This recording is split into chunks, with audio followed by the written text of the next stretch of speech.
Alors pour parler de Noël, j'ai choisi de prendre ce fétu de paille, ce bouquet de fétu de paille, parce qu'il montre le côté dérisoire de l'événement. Au fond, Noël, on pourrait presque dire qu'à la base, c'est, vu de loin, un non-événement. C'est un enfant qui vient dans le monde, mais tous les jours, il y a des centaines d'enfants qui viennent au monde. Et on n'en fait pas un signe particulier. Sauf si on est les parents de cet enfant. À ce moment-là, cet enfant qui vient au monde devient l'unique, devient le sien et cet événement devient irremplaçable.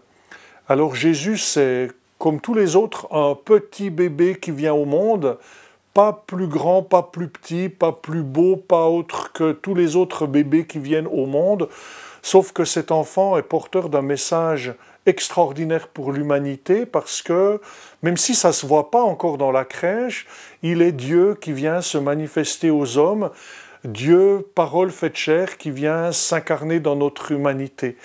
Et quand il s'incarne, Dieu ne vient pas avec une cuirasse et une armée protectrice, il vient se coucher sur cette paille, avec la fragilité de la paille, avec la précarité des pauvres, avec tout ce que ça veut dire de simplicité, couché dans une mangeoire, dans un coin perdu, au milieu de la campagne.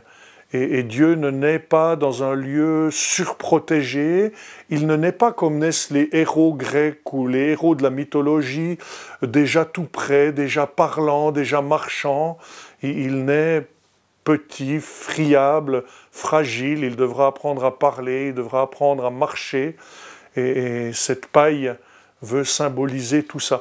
Ça a de l'intérêt parce que ça veut dire que c'est là que Dieu vient nous rejoindre. Il n'attend pas non plus de nous que nous soyons des super-héros, mais il vient se coucher avec nous dans l'étable et de ce fait porter aussi nos fragilités. Il ne nous demande pas d'être plus grands que nous sommes, mais il vient nous demander d'accepter que nous aussi, nous sommes fragiles comme des fétus de paille et qu'en marchant à sa suite, en étant à ses côtés, on peut cheminer vers la grandeur à laquelle il nous appelle.